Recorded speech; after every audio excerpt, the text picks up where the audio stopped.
We'll guide you through how to import a LUT in DaVinci Resolve.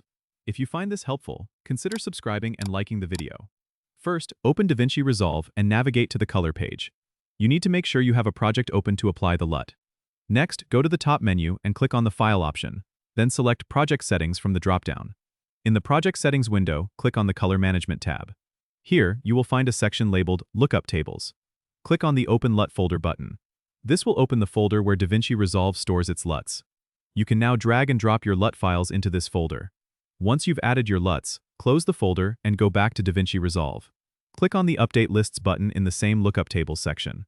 This refreshes the list of available LUTs, ensuring that your new LUTs are recognized by the software. Now, close the Project Settings window. To apply a LUT to your footage, go to the Nodes panel and right-click on a node where you want to apply the LUT. Select 3D LUT from the context menu and browse through the list to find and apply your desired LUT. You'll see the LUT instantly applied to your footage, giving it the new color grading effect. Remember, you can always fine-tune the effect by adjusting the node settings.